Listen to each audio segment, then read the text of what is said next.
Pues buenos días, familia. ¿Cómo estás? ¿Bien? Bien. Bienvenidos a una reunión más. Hoy en el inicio de una nueva, pues no serie, ya no es una serie, más bien retornamos a nuestro estudio sistemático de la Escritura, como solemos hacerlo.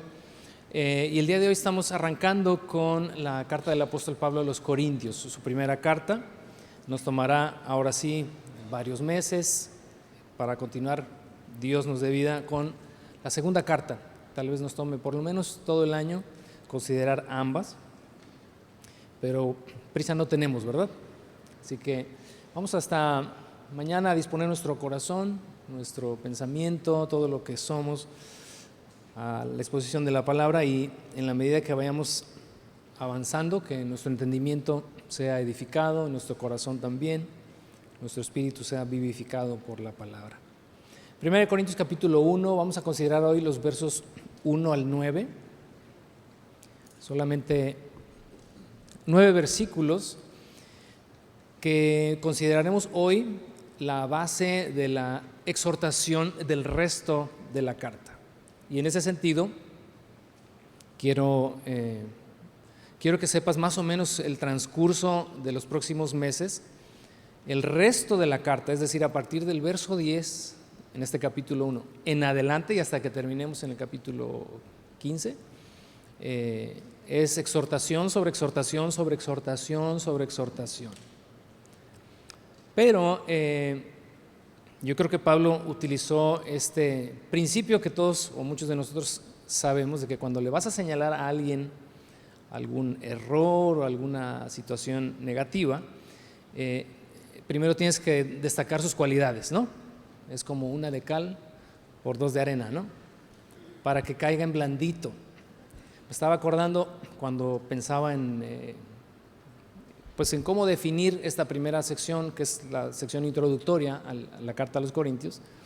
Me acordé, para los que saben aquí, mayores de cierta edad, quién fue el Chavo del Ocho. Yo creo que la mayoría, ¿va? Te acordarás de los caquitos, ¿no? De Chompiras y de no, el Chompiras y el Botija, ándale, el Botija, que cuando el Chompiras la regaba, Botija, antes de darle su cachetada, lo peinaba. Primero te peino y luego te cacheteo. Ve así la carta de los Corintios dividida en 2. La de hoy es la peinada y los próximos meses la cacheteada. Por eso es la base de la exhortación, porque no se trata solamente de regañar, de amonestar. Se trata de entender que cuando Dios nos exhorta por una razón. Y esta primera sección creo que obedece a eso. Quiero darte un poquito de contexto, una introducción muy breve a lo que es la carta a los Corintios. Y primero definir por qué Corinto. Bueno, Corinto era la capital de una provincia griega llamada Acaya. Las ruinas de Corinto están ahí el día de hoy.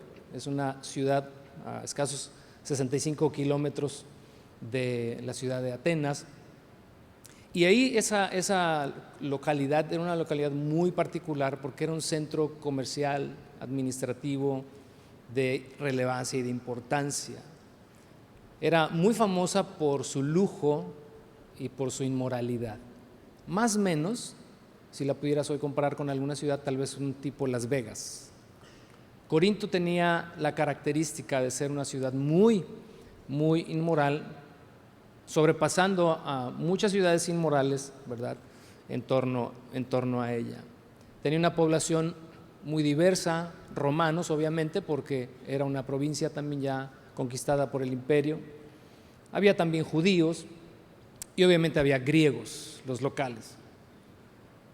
En esta ciudad se desarrollaba un culto a una diosa muy particular, Afrodita, la diosa del amor o la diosa de la sensualidad o de la fertilidad. Y ahí en Corinto existe un monolito de unos 550 metros de altura, y en la parte alta estaba la Acrópolis de Corinto, y ahí estaba ubicado el templo a Afrodita. En este templo o la característica del culto a esta diosa era precisamente en torno a la inmoralidad, porque se practicaba la prostitución sagrada. Algunos escritos históricos relatan que se podían contar hasta 1000 cortesanas sagradas en torno al culto a Afrodita. Así que puedes imaginarte el contexto inmoral en el cual la iglesia de Corinto nace o surge, en un contexto donde la inmoralidad pues ni siquiera era vista como tal, era más bien como parte incluso de la religión. Esta iglesia, en el capítulo 18 del libro de los Hechos, en los primeros 11 versículos que te recomiendo puedas leer durante la semana, es breve la lectura, pero sería interesante que conocieras cómo nace la iglesia en esta localidad de Corinto. Se relata que el apóstol Pablo conoce ahí a una pareja que después se vuelven grandes colaboradores del apóstol Pablo, a Priscila y Aquila, quienes eran fabricantes de tiendas o curtidores de pieles, lo mismo que el oficio que practicaba o que tenía el apóstol Pablo. Se conocen ahí, comienza Pablo a predicar, comienza a hablar ahí en la sinagoga, en fin, surgen varios detalles que puedes observar ahí en el capítulo 18, pero debido a que la orden del Señor para Pablo era predicar, era continuar hablando la palabra, Pablo hace ahí una pausa, una estancia de 18 meses, y así es como nace la iglesia en este lugar. Ahora, nace una iglesia muy particular, la iglesia de Corinto, como veremos a lo largo de esta sesión y de las sesiones siguientes. Bueno, es una iglesia muy particular porque también es multicultural, también tiene gentiles, también tiene judíos, y hay una problemática muy seria que se desarrolla desde sus primeros inicios. Pero lo interesante acá es que muchos de los creyentes de la iglesia de Corinto estaban todavía muy relacionados con la inmoralidad. Es decir, llevaron muchas de sus prácticas que tenían antes de venir a Cristo, las llevan a ser parte de la vida de la iglesia. Así que gran parte del contenido de la carta tiene que ver también, o se anota en más de una ocasión, este asunto, el asunto de la sexualidad desde un aspecto, desde una perspectiva inmoral. Pero no fue el único asunto a tratar. Hay muchos asuntos que en la epístola el apóstol Pablo va a tratar con esta iglesia. Así que lo que vamos a resaltar a lo largo del día de hoy y de los próximos meses es que la carta a los Corintios, pero la iglesia sobre todo, la iglesia a los Corintios, es una muestra del poder del evangelio que transforma, que nos lleva de una vida de corrupción a una vida transformada. Lo que el evangelio puede hacer en el corazón de una persona. Me dio mucho gusto hace ratito que saludé a alguien que le vi la semana pasada levantar su mano, entregar su vida a Cristo, y hoy me dijo que ya estaba ahí en primeros pasos. Dije, le entró con todo lo que el evangelio puede hacer en una persona. Así que será pues la carta a los Corintios un llamado a la pureza, un llamado a la unidad en Cristo, y obviamente lo que se le dijo a los Corintios se nos dice por extensión también a todos nosotros. Vámonos al texto, capítulo 1. Te decía que esta es la base, ¿verdad?, de la exhortación que se deriva en el resto de la carta. Y la base a partir de la cual la exhortación va a llegar a la iglesia y llegará también a nosotros es en este sentido. En primer lugar, la identidad de la iglesia de Corinto. ¿Cuál era la identidad que Dios había dado a esta comunidad? Vamos a leer los versos 1 al 3, por favor.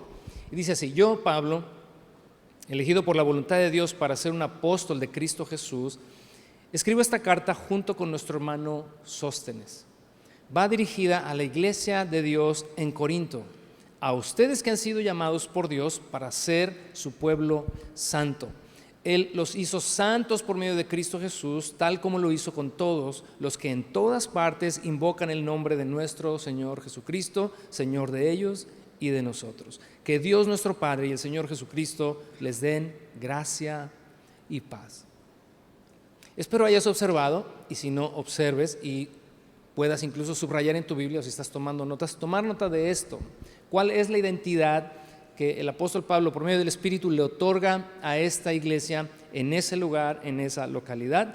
Y les llama así: llamados por Dios para ser un pueblo santo. Él los hizo santos por medio de Cristo Jesús, tal como lo hizo con todos los que en todas partes invocan su nombre. Se define esta iglesia, se le identifica a esta iglesia como una iglesia santa. En la medida que avancemos en las próximas semanas, te vas a preguntar y a cuestionar más de una ocasión: ¿pero cómo los llamo santos de entrada? Si nos vamos a dar cuenta que esta iglesia era una iglesia muy, muy particular por causa de su mala práctica en la vida cristiana. ¿Qué significa ser santo? ¿Cuáles son las implicaciones de ser santo? Me gustaría empezar diciéndote lo que no es santo, porque pudiéramos tener tal vez un concepto equivocado, y vamos entonces a ver qué es lo que la Escritura nos dice en cuanto a qué es ser santo. Lo que no es. El concepto de la religión tradicional, y lo digo con todísimo respeto, ¿verdad?, para que si alguien está aquí o nos escucha o nos ve en lo posterior, no es en ninguna manera en sentido de denostar o de hablar mal de la religión tradicional. Sin embargo, es solamente señalar la creencia que se tiene en cuanto a qué es un santo, y es algo que las personas, algunas personas, alcanzan después de muertas.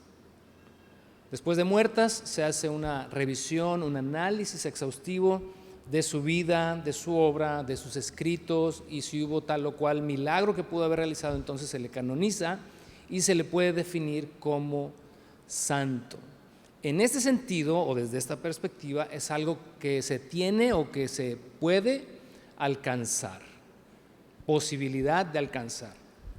Pero también está el concepto popular, que creo que es el que la mayoría de nosotros pudiéramos tener en cuanto a qué es o qué implica ser un santo. Y es alguien que es perfecto, que es inmejorable, que es intachable, que no tiene defecto alguno. Y desde esta perspectiva, pues nadie califica. En el otro, tal vez, y desde esta perspectiva, pues ninguno. Ambas prácticamente nos dejan a todos o a casi todos fuera de alcanzar este estado de lo que la Escritura llama santidad. Pero volvemos a lo mismo. El apóstol Pablo le llama a esta iglesia de Corinto, a todos ellos, una iglesia que ha sido llamados a ser santos y que fueron hechos santos a través de Jesucristo. Bueno, el término bíblico y el sentido bíblico, más bien, es más profundo que estos conceptos que nosotros pudiéramos tener en cuanto a lo que es ser un santo. Santo es una palabra griega, agios, que significa literalmente separado, apartado, consagrado o dedicado por Dios y para Dios. Y toma nota de esto último: por Dios y para Dios. En otras palabras, no es algo que nosotros alcanzamos por esfuerzo propio, es algo que se nos otorga. La atribución, o el término teológico imputación, de la santidad a una persona o a una comunidad de creyentes se presenta a partir de tres verdades fundamentales que acabamos de leer en la porción que vimos aquí en los versos 2 y 3. Número 1, que tiene su iniciativa en Dios. Leímos allá en el verso 2: ustedes que han sido llamados por Dios para ser su pueblo santo. Ninguno de nosotros, ni siquiera por iniciativa, mucho menos por la voluntad o por el deseo o por el esfuerzo, podemos acercarnos a Dios y considerarnos santos por nuestras propias obras. Somos santos porque Dios toma la iniciativa de llamarnos, así como nos ha llamado a cada uno de nosotros en el contexto del que vengamos o en el contexto en el que hayamos nosotros vivido. Dios ahí nos llama para ser parte de su pueblo santo. En segundo lugar, solamente es posible esta santificación a través de Jesucristo.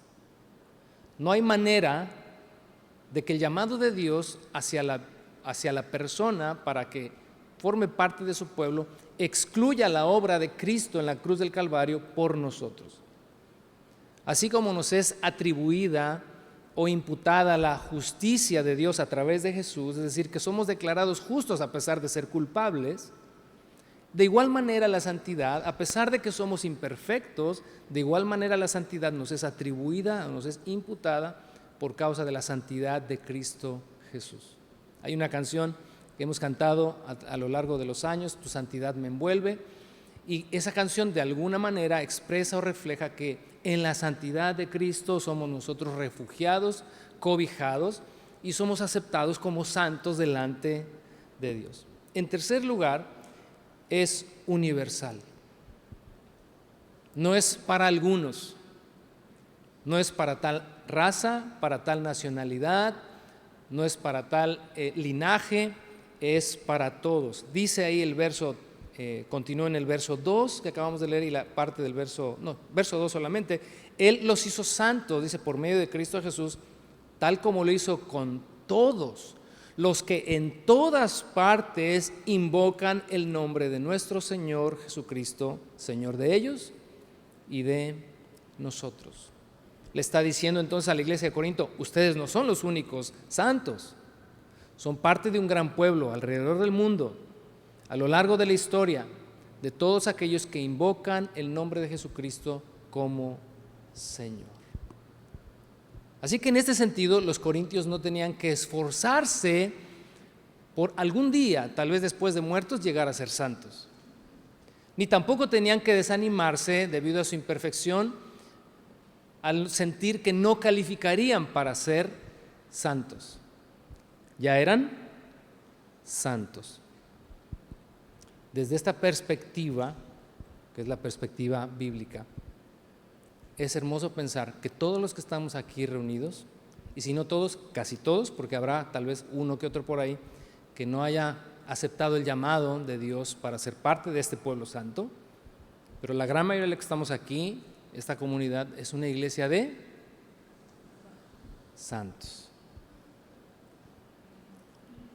Cuando lo vemos así, desde esta perspectiva, cobra sentido. Si lo vemos desde otra perspectiva, tal vez dirías, santo, y volteas a ver ahí a tu marido, o volteas a ver a tus hijos, o te volteas a ver a ti mismo. Entonces, yo santo. Bueno, si has comenzado tu caminar con Dios, si tu conversión ha sido genuina, si has nacido de nuevo, eres santo, eres santo, eres santo. Que no vivamos de acuerdo a la santidad en la que estamos, por eso la carta, por eso la exhortación. Ahorita déjate peinar, ya después hablamos. No somos santos por ser perfectos, ni dejamos de ser santos por nuestra imperfección. Te lo vuelvo a repetir. No somos santos por ser perfectos, ni dejamos de ser santos por nuestra imperfección. La comunidad de Corinto estaba llena de imperfecciones. Ahora, quizás aquí surja la pregunta, sería una pregunta lógica, natural, y entonces, ¿dónde queda la vida ejemplar? La santidad como vida ejemplar. Bueno, ponme atención acá. Teológicamente, la santidad se define siempre en dos vertientes. Por un lado, como la santidad posicional, así es como la definen los teólogos, los eruditos, uno nada más les copia los términos. Pero bueno, se define así como santidad posicional, que es precisamente esta santidad de la que hemos hablado. Viene acompañada del nuevo nacimiento, viene acompañada de la inserción o de la integración de una persona a la familia de Dios. Y desde ese momento eres apartado por Dios, dedicado por Él y para Él. Desde esa perspectiva, entonces, ya estamos en santidad. Pero la otra, que la que tiene que ver con la vida práctica o con la vida ejemplar. Se le llama la santidad progresiva.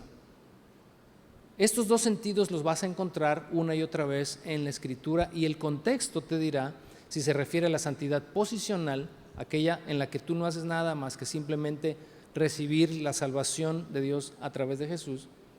Pero en muchas ocasiones la Escritura hablará de santidad como una responsabilidad del creyente, como nuestra respuesta, como se me fue esta palabra, correspondencia, como mi correspondencia a aquello que me ha sido ya dado de parte de Dios. En ese sentido, la santidad es entonces un proceso continuo de transformación, de renovación, de reestructuración, porque todos llegamos a los pies de Cristo en bancarrota emocional, espiritual, moral, pero somos adoptados, somos recibidos, somos santificados. A partir de ahí se espera de nosotros que vivamos a la altura de lo que ahora somos. Sin embargo, traemos todo un bagaje de experiencia o de contexto, y a veces nos dificulta el poder manifestar aquello que hemos recibido.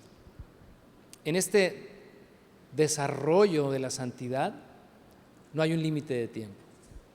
Se desarrolla a lo largo de la vida. Se espera que vayamos creciendo en santidad. Se espera que vayamos fortaleciendo la santidad en nosotros. Implica perseguir la madurez, implica ser transformados más y más cada día en el carácter y en la persona de Cristo en nosotros. Ahí nos involucramos nosotros de manera activa en esta santidad práctica o, teológicamente hablando, progresiva. Efesios capítulo 4, en el verso 1, nos da una idea más o menos de esto.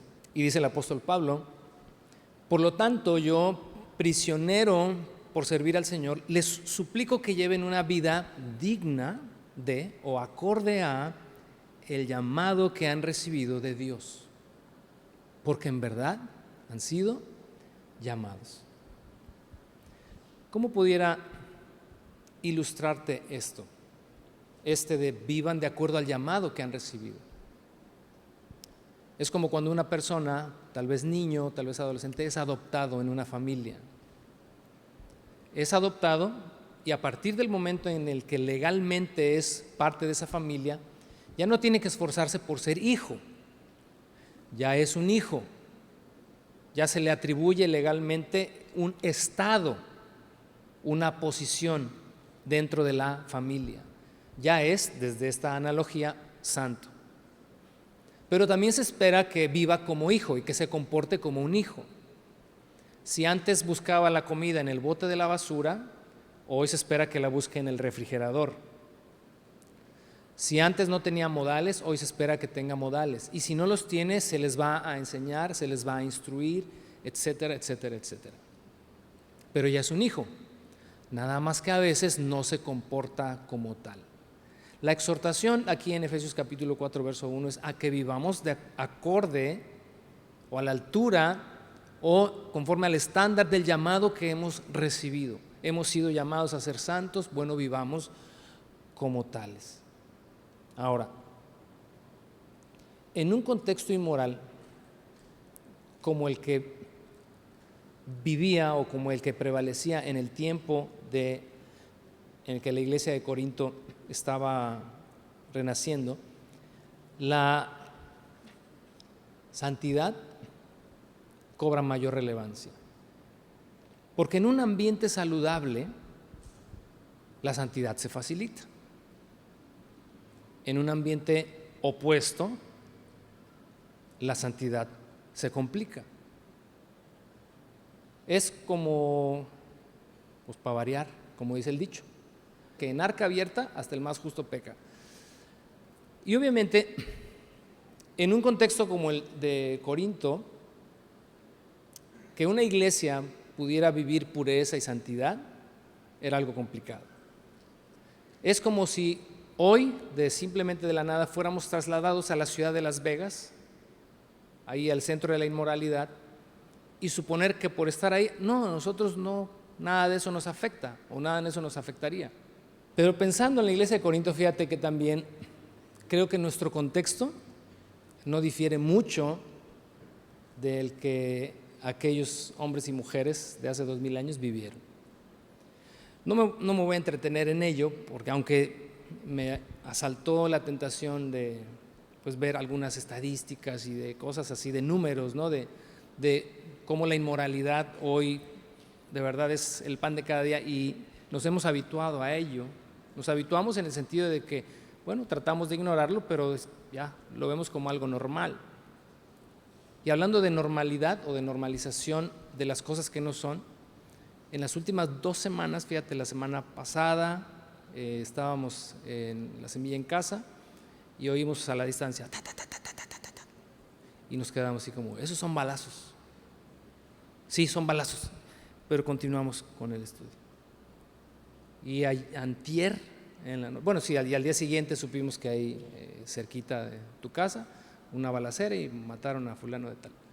Y antier, eran, no sé, como medianoche, me despertaron los balazos para los que viven por allá, por la Ámbar, por ese rumbo, debiste haberlos escuchado, pero me despertó, yo pensé que estaban balaceando ahí afuera en el patio, porque se oye muy fuerte, y una ráfaga de esas de armas largas, y sí, me levanté y traté como de entre sueños, digo, ¿fueron balazos o qué fueron? Y bueno, al día siguiente, ayer en la mañana también, si leíste las noticias, una balacera por allá y asesinaron también a otra persona. Y cada vez que escucho esto, digo, ¿cómo normalizamos lo que no tiene que ser normal? Digo, no vamos a hacer absolutamente nada, no podemos hacer absolutamente nada excepto orar por esas cuestiones, pero fuera de eso, el problema es que lo normalizamos, continuamos con nuestras actividades como, sí hubo una balacera y seguimos adelante. Bueno, con la inmoralidad sucede lo mismo, o ha pasado lo mismo, porque nuestro mundo moderno se caracteriza precisamente, creo, por 2 cosas, de entre todas las que tienen que ver con la inmoralidad. Una es con la fácil accesibilidad a la inmoralidad que hoy hay como nunca en la historia. Me asomé a algunas estadísticas y me espanté al considerar o al leer, por ejemplo, digo, no te traía números, pero no, me gana el chisme. 98.5% de los adolescentes que consumen pornografía, y este porcentaje de adolescentes que consumen pornografía es 7 de cada 10, lo hacen, o sea, el 98.5 lo hacen en su casa, lo hacen con su teléfono y lo hacen en sitios que son gratuitos. Todo esto al alcance de un clic. Ayer tuvieron aquí una plática en cuanto a redes sociales, etcétera. Yo no sé si hablaron de eso, ¿no? Pero quiero suponer que todos somos conscientes de ello, de la fácil accesibilidad que hay a la inmoralidad. Y número 2, la hipersexualización de todo, en letreros, en anuncios, en donde quiera, la hipersexualización de la sociedad, y todo eso nos vamos nosotros como la rana en el agua, ¿verdad? Fría, tibia, caliente, hasta que ya truena, consideramos como, bueno, ya normales. Ese es el mundo en el que vivimos y creo que no difiere tanto del Corinto que te referí al inicio de esta plática. Y la pregunta que surge de esto es cómo ser santos en un ambiente cargado, saturado de inmoralidad. Y déjame ofrecerte 2 de tal vez muchas maneras que pudiéramos nosotros implementar en nuestra vida para cómo poder transitar por este mundo o por esta sociedad o por este contexto inmoral que nos rodea y vivir la santidad, esta santidad progresiva o esta santidad práctica a la que hemos sido llamados. Número 1, amando a Dios. No pude encontrar, de verdad, manera de describir es cómo puede un creyente separarse o rechazar la inmoralidad que es como si la vida cristiana fuera un sendero y todo lo que hay fuera de ese sendero tratara de absorberte, tratara de contaminarte, tratara de jalarte ¿Cómo puedes mantenerte ahí? Desde mi perspectiva, es solamente amando a Dios. Si no es mi amor a Dios lo suficientemente fuerte como para alejarme de esas cosas, nada lo puede entonces hacer. En la exhortación que leímos la semana pasada, al final de la serie El desierto no es mi hogar, leíamos 1 Juan 2:15. ¿Te acuerdas que dice esa porción? No amen al mundo ni las cosas que están en el mundo, porque todo el que ama al mundo, porque si alguno de ustedes ama al mundo, el amor del Padre no está en él. Porque lo único que el mundo ofrece, dice, en primer lugar señaló esto, es un intenso deseo por el placer físico. Y luego añade, y por todo lo que se ve, y por los logros y éxitos personales. Y nada de esto proviene del Padre, sino que proviene del mundo. Y el mundo pasa y sus deseos. Pero el que hace la voluntad de Dios, dice, permanece para siempre. Tratar de vivir la santidad en un esfuerzo humano te dura 15 días, te dura un mes, te dura mientras tu buena voluntad esté ahí echándote la mano. Solo amar a Dios, si nuestra búsqueda fuera más, antes que alejarnos de esas cosas o antes que ceder ante esas cosas, fuera amar a Dios, sería suficiente. Sería suficiente. Lo segundo sería, para mí, es crecer en santidad. La santidad, pienso, es como un músculo en el espíritu. Así como la oración, hablamos de ella como esta herramienta en la cual somos fortalecidos, también la santidad es como un músculo que hay que fortalecer.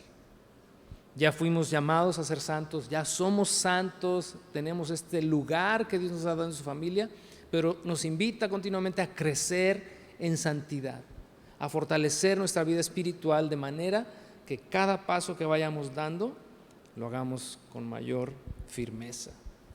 En la medida que determinemos practicar la santidad, en esa medida también seremos librados de las impurezas de este mundo.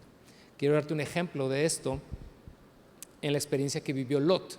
Lot también en la antigüedad vivió en una sociedad igualmente corrupta e inmoral.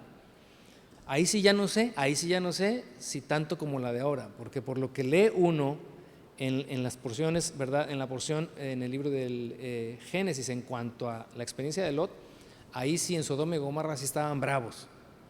Pero bueno, creo que en su debida proporción no andamos tan lejos. ¿Qué dice el apóstol Pedro en cuanto a la experiencia de Lot en este mundo inmoral? Vamos a leer 2 de Pedro capítulo 2, versos 6 hasta la mitad del 10. Tiempo después, Dios condenó las ciudades de Sodoma y Gomorra y las redujo a montones de cenizas.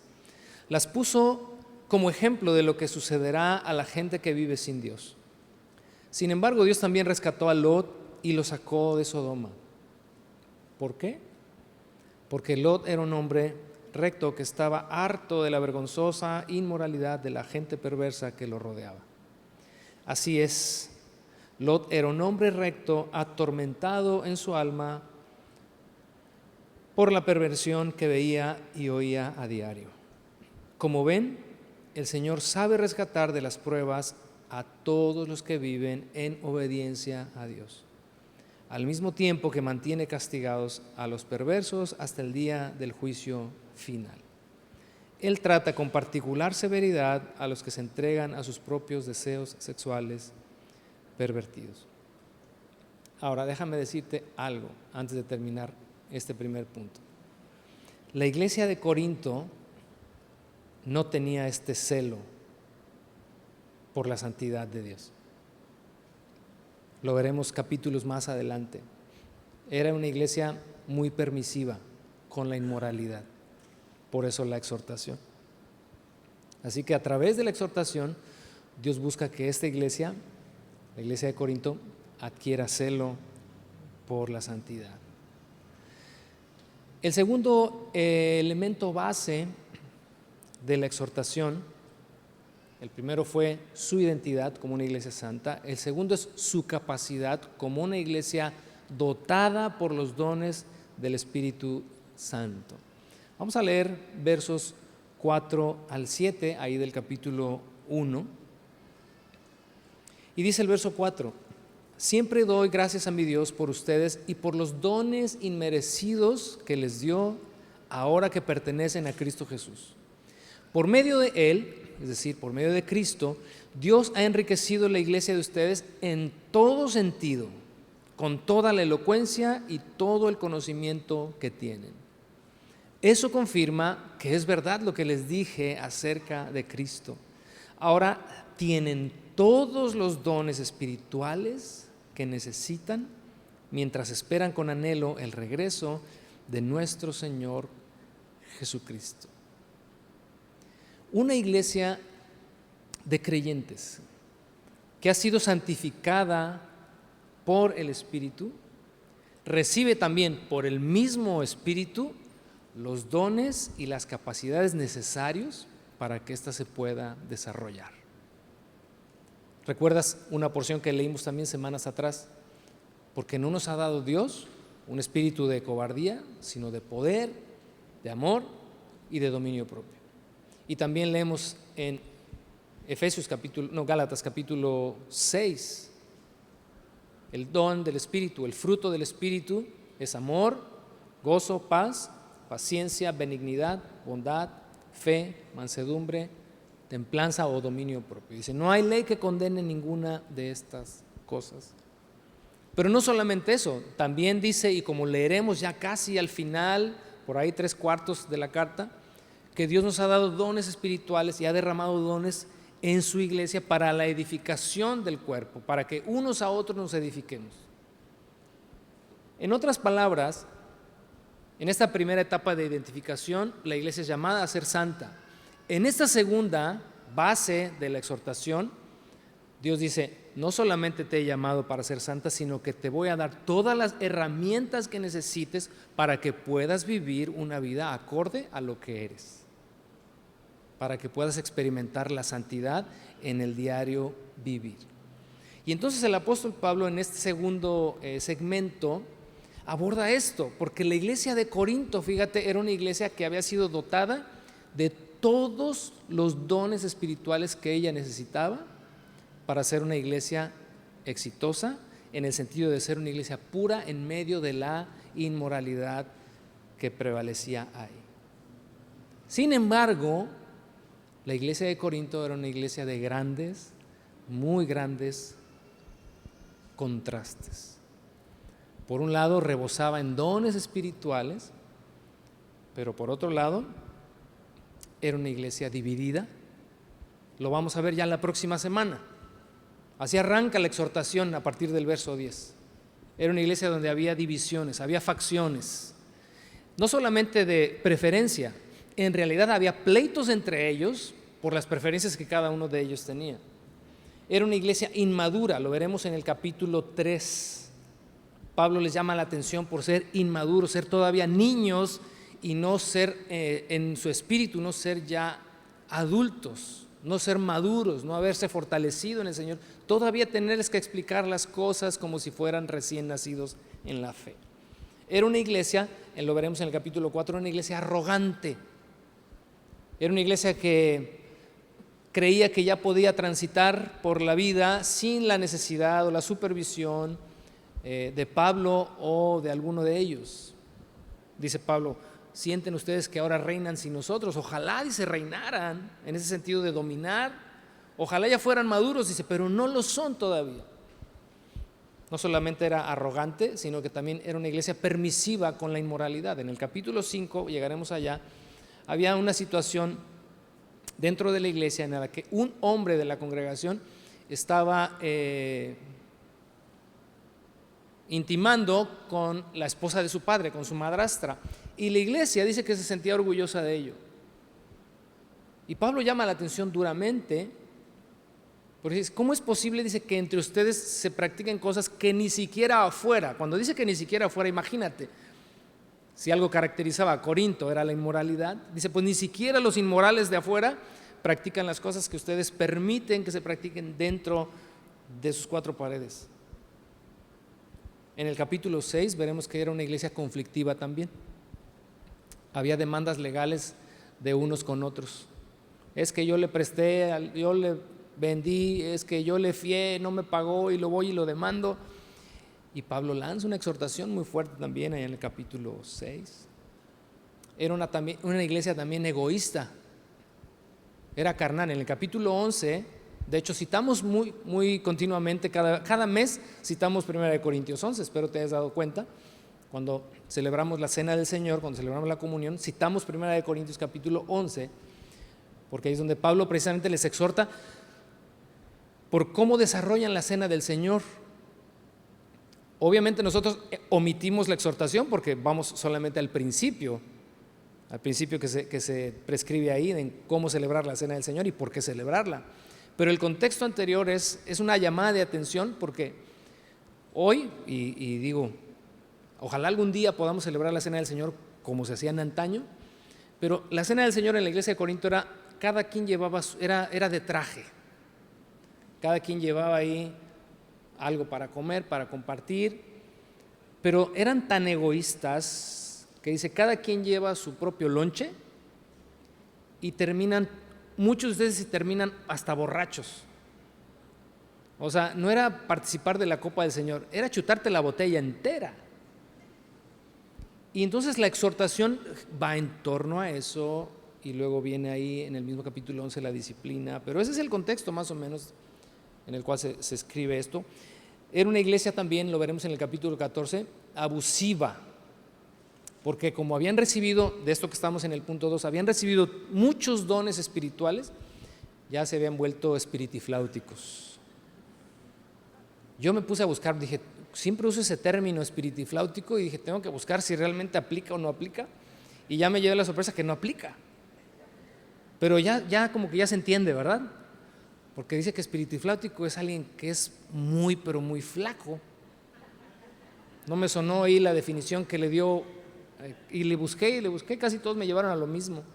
Yo no sé si así lo digan en España, no tengo ni idea, pero yo todos entendemos, ¿verdad?, de cómo funciona o cómo se ve alguien espiritifláutico, ¿no? Alguien que abusa, bueno, al menos ese ya es el contexto que le hemos dado, la connotación. Pero alguien que abusa de los dones del Espíritu. Porque en la iglesia de Corinto el abuso de los dones les llevó precisamente a desvirtuar la obra del Espíritu en ellos. Eso lo vamos a ver en el capítulo 14. Por último, por si le hacía falta algo a esta iglesia, era una iglesia saducea, y la definía así porque en el capítulo 15 veremos que muchos de la iglesia ni siquiera creían en la resurrección de los muertos.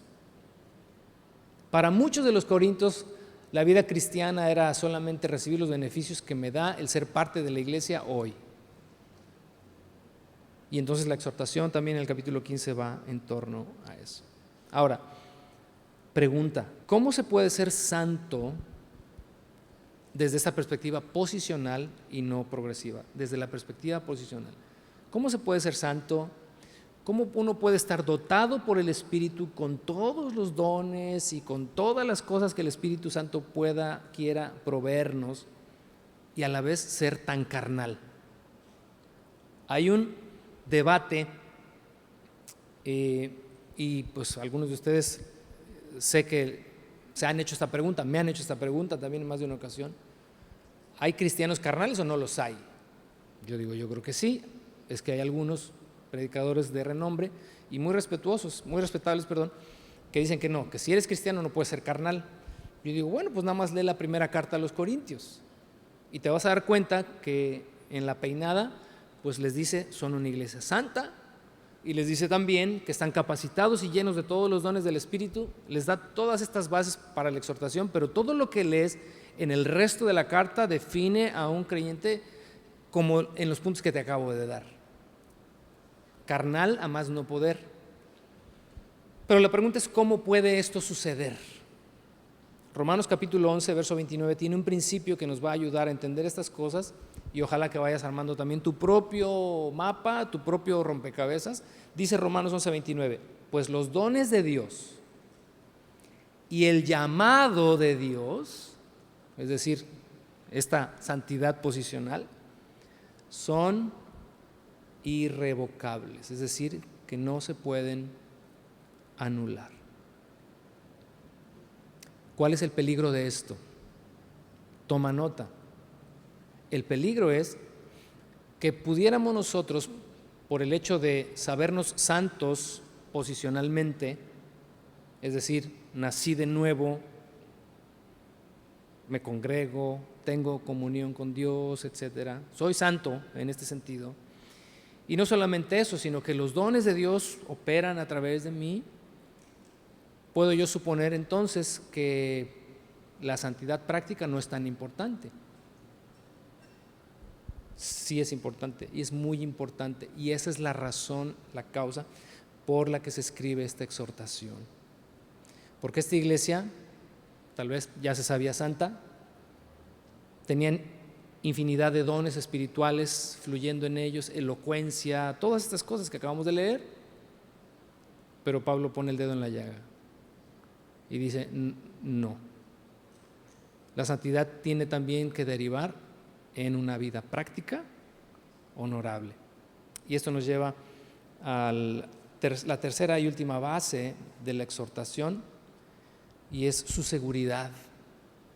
La seguridad que esta iglesia tenía, como la seguridad que esta iglesia, nosotros tenemos, que Dios es fiel, que Dios es fiel. Dice el verso 8, 9 y 10 del capítulo 1, y con esto vamos a terminar. Verso 8 y 9, perdón. Él los mantendrá firmes hasta el final, para que estén libres de toda culpa el día que nuestro Señor Jesucristo vuelva. Dios lo hará, ¿por qué? Porque Él es fiel para hacer lo que dice, y los ha invitado a que tengan comunión con su Hijo, Jesucristo nuestro Señor. Déjame decirte algo, la perspectiva optimista de Pablo no se basa en lo que los corintios podrían llegar a ser. No es yo tengo confianza que van a llegar intachables al final porque van a hacer ciertos cambios. Tengo la confianza de que van a llegar intachables al final porque a partir de hoy van a motivarse o van a animarse. Van a llegar o vamos a llegar allá porque Dios es fiel. Porque aquel que comenzó la buena obra en nosotros, dice la Escritura, la perfeccionará, la completará hasta el día de Jesucristo. Lo que Dios prometía hacer con ellos y por ellos, lo iba a llevar a cabo. Porque esos mismos principios escritos para la iglesia de Corinto, esos mismos principios aplican también para nosotros. Tú y yo podemos tener la confianza de que llegaremos a la meta sanos y salvos, porque Dios es fiel.